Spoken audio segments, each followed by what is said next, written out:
Alright guys, so we're off location today. We're in Tahoe. We're going to be working on this 2010 Subaru Impreza sedan. It's having a little bit of issues, making a little bit of a knocking noise. Sounds like it might be a lifter or something like that. So we're going to try some engine restore stuff, see if that actually helps it out. It should add that to the oil and see if it does anything. Other than that, we also have a new timing belt that we were possibly going to put on the front, so we'll see what happens. I don't clean my engine. Oh yeah.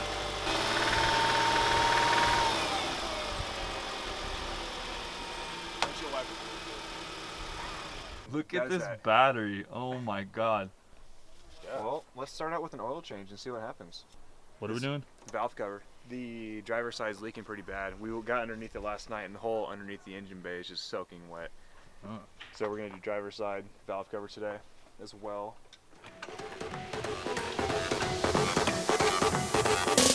Recently, somebody asked me, what was I doing?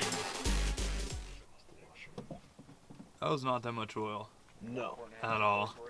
2 quarts. Maybe.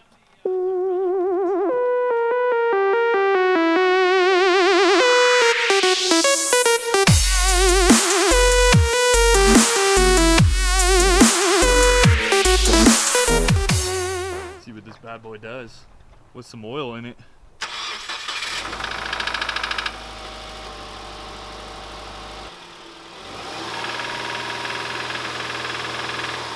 It got a little quieter. Alright guys, so it's still making quite a bit of noise, so we're going to go ahead and pop the timing cover off real quick. Kevin's going to pop that off and we'll see if we see anything.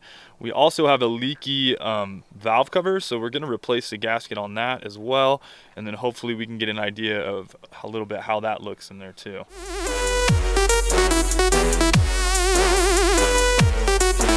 Most important thing is the windshield wipers to work.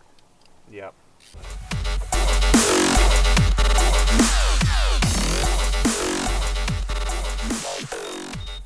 Alright, so we're going to try to break a pulley bolt off. And we're doing it a special way. We got a breaker bar on there, and we're going to use the engine starter to see if we can't get a little bit of extra torque to kick this loose. So we're pulling the ignition off just so this thing doesn't start and stay running when we do this. Yeah, this is one way of doing it. Let's try. Alright, broke the bolt loose. Like taking off a bike chain. I like my knife idea. That sounds pretty good, actually.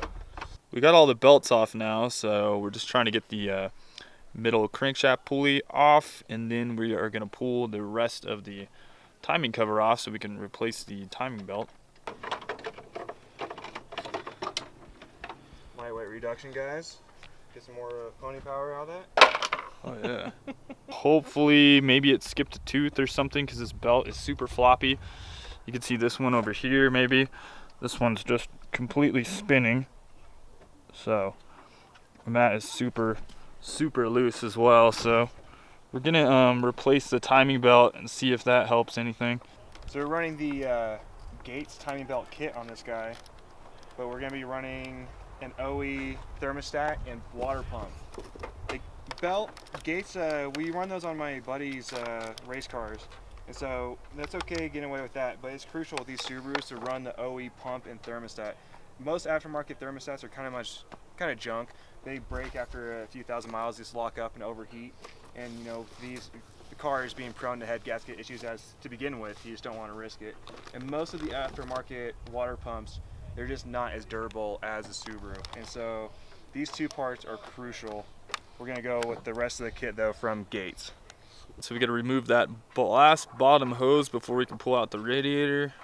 Alright guys, so we're just removing the radiator right now. We already drained the fluid on it. 2 bolts on the top. You gotta undo the hose, undo the power to the fans, and then that thing should pull right out. Alright guys, so we're gonna line up the camshafts in the correct position to check the timing belt and check the timing position to make sure everything looks good. 22 millimeter on that. We'll tighten it up, and then we're gonna go ahead and turn this thing over until we can line everything up. All right, so we're pulling out the thermostat real quick. If you notice on there's a little tab that goes to the top. Alright, so now we are moving on to the water pump. We're removing all of those bolts to get this thing out of there. So on each one of the cam gears, you will see a line on there. This is the passenger side. On the crankshaft, you'll see a line on the top. And on the driver's side, you'll see a line there. Now this one aligns with this little notch in the cover. This one over here basically aligns with where the valve cover sits. It's not 100% straight up, but there's a little notch right there. Yeah, so keep all those aligned. You don't want to get those out of alignment. If they do get out of alignment, you want to make sure that you are putting them on correctly when you put the timing belt back on, and that you're not getting off by a tooth or anything like that. And do not spin the crank afterwards. Right. That's what it looks like, the little spot, and you can see where it picks up the water and where it pumps it and all that. Alright, so we're cleaning up the water pump real quick. It has a steel gasket that we're going to put back on there, and then we're going to go ahead and put it back onto the block. You're getting ready to put your timing belt on there. You have 3 marks on it. So you're going to have your camshaft, crankshaft, and somewhere on this belt you're going to have arrows pointing on which way the engine rotates. So like so, we're going to have it on here. This will go on the passenger side, driver's side, and it's going to go on there. Now there's marks on your camshafts and your crankshaft. These need to line up with those marks on there. As long as you put that on there, your timing's going to be dead on. You'll be good to go. Alright, so we're going to try to use this little shoehorn apparatus that came with it to get the timing belt on. Hook.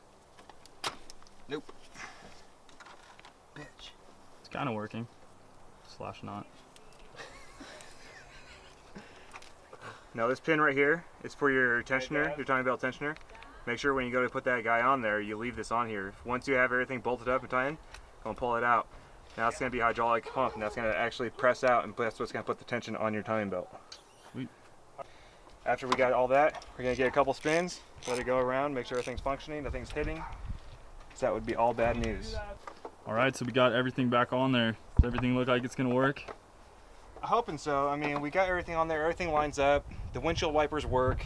Windshield wipers work for sure. That's good. And so I think everything is good. We're going to fill it back up and fire it up, see what happens. Well, there was a knocking in the engine. So first thing we did was check the windshield wipers. No problems there. Next thing, blinkers. Blinkers worked. No problems. Hit the gas a little bit, still knocking. So we figured, let's do the timing belt, water pump, thermostat. Right. But probably still has something to do with the windshield wipers. We just haven't figured it out yet. Sweet. We're getting there. We're still trying to figure it out.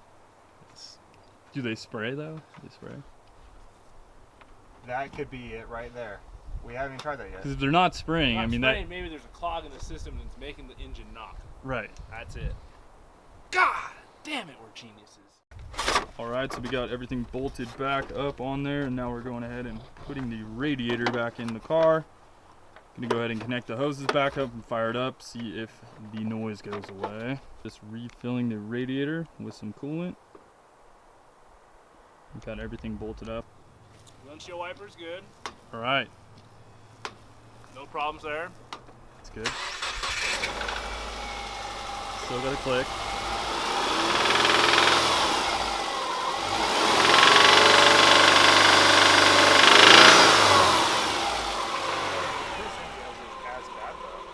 Sounds a little better, but It's there. It's a knocking. Enough to piss you off. alright guys, so we are just pulling off the valve cover on the driver's side right now to fix the gasket on there.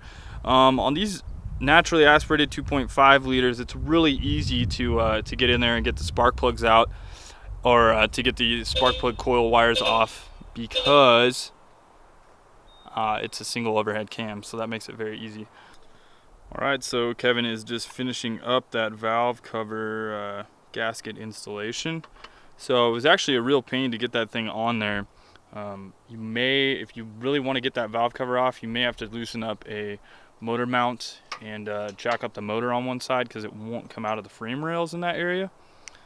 But we're going to get that on. That'll at least fix up this oil leak, so we won't have the oil consumption problem, hopefully as much, but I guess we'll see on if the noise goes away at all. We're gonna add this stuff into the car. We'll see if it does anything. 4-cylinder performance, engine restorer and lubricant. Restore. Maybe. Okay. Let's see if it actually works. What Looks like- color is that? I don't know. It looks like used oil. Like Yeah. used burnt transmission gear oil. It's probably what it is. Yeah. It's probably people's leftover camshafts and stuff. Oh yeah. Just grind it up. Yeah. It doesn't rock at all. Yeah. Startup sounds way better. Yeah, it does. Maybe it's just because it's hot though. Hey, what time is it? Beer 30? Okay. Yeah.